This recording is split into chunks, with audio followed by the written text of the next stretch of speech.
This video is a guide on dress code for students and healthcare staff, and there are 3 things that need to be considered in this regard.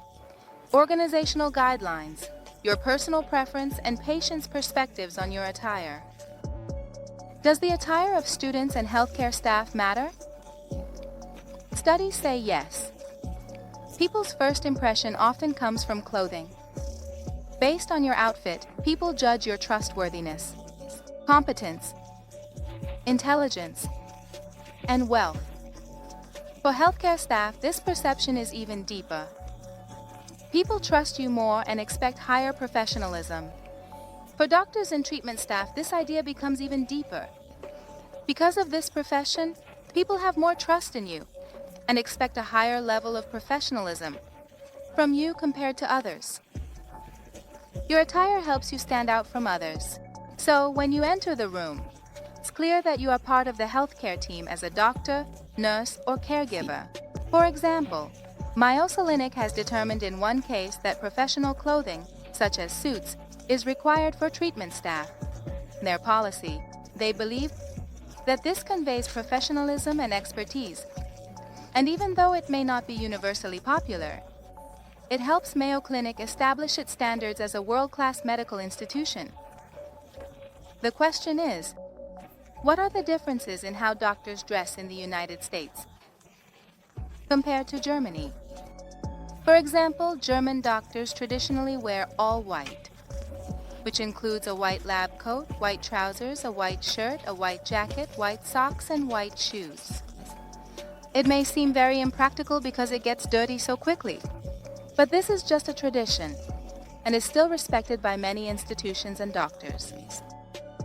In other countries, such as Great Britain, it was done in 2007, when the drama suggests to the medical staff not to wear ties for health reasons. Northern Greenville University in the United States announced its student dress code standards for 2007-2008, which are strictly enforced.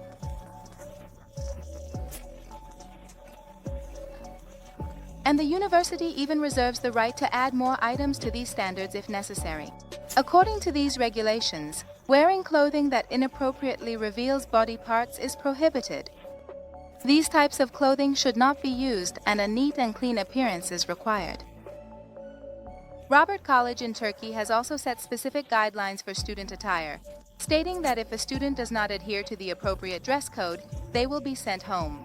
This university has also set guidelines for boys' hair and facial grooming. Oxford University emphasizes that everyone at the university must wear academic dress. Men should have a neat and appropriate appearance and avoid wearing revealing and tight clothing. Women's clothing should be modest with sleeves and loose-fitting. Hairstyles should be neat, avoiding extreme styles and unconventional colors. The University of Kent in England also welcomes the wearing of cultural and religious clothing such as headscarves. The use of religious collars and hijab is allowed in this university and should not be dealt with. The dress code regulations at Mary Washington University emphasize that official and professional staff must wear formal attire, and students should avoid wearing clothing that is torn. Leeds City University in Nigeria has established strong and clear rules for student attire. The officials at this university believe that appropriate attire enhances the dignity of students, and for this reason, they tell their students to dress in a way that they would like to be addressed. In this university, wearing formal and traditional clothing is welcomed.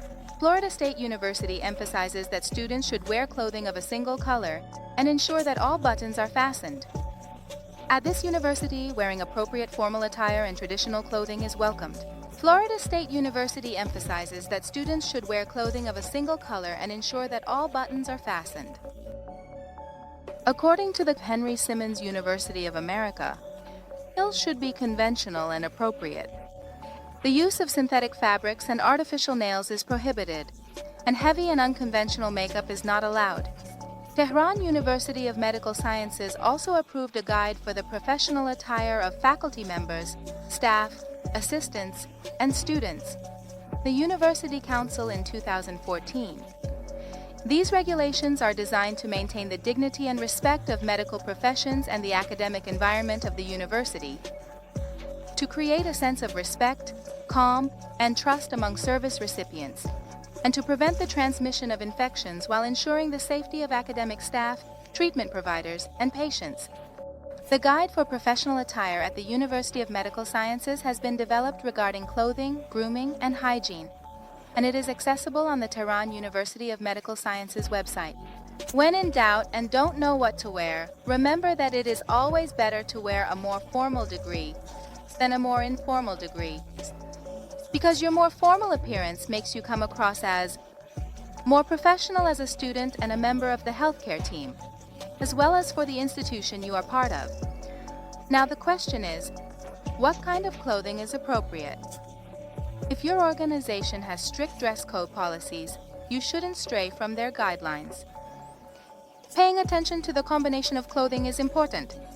In fact, the design of the medical staff's clothes is more important than the style. Shoes are also very important because they are worn for long periods, and wearing unusual shoes in a formal environment, including tennis shoes, is not acceptable. The last point is that as a member of the larger family of Tehran University of Medical Sciences, you should spend more time and attention on your appearance so that you always look neat, beautiful, and professional.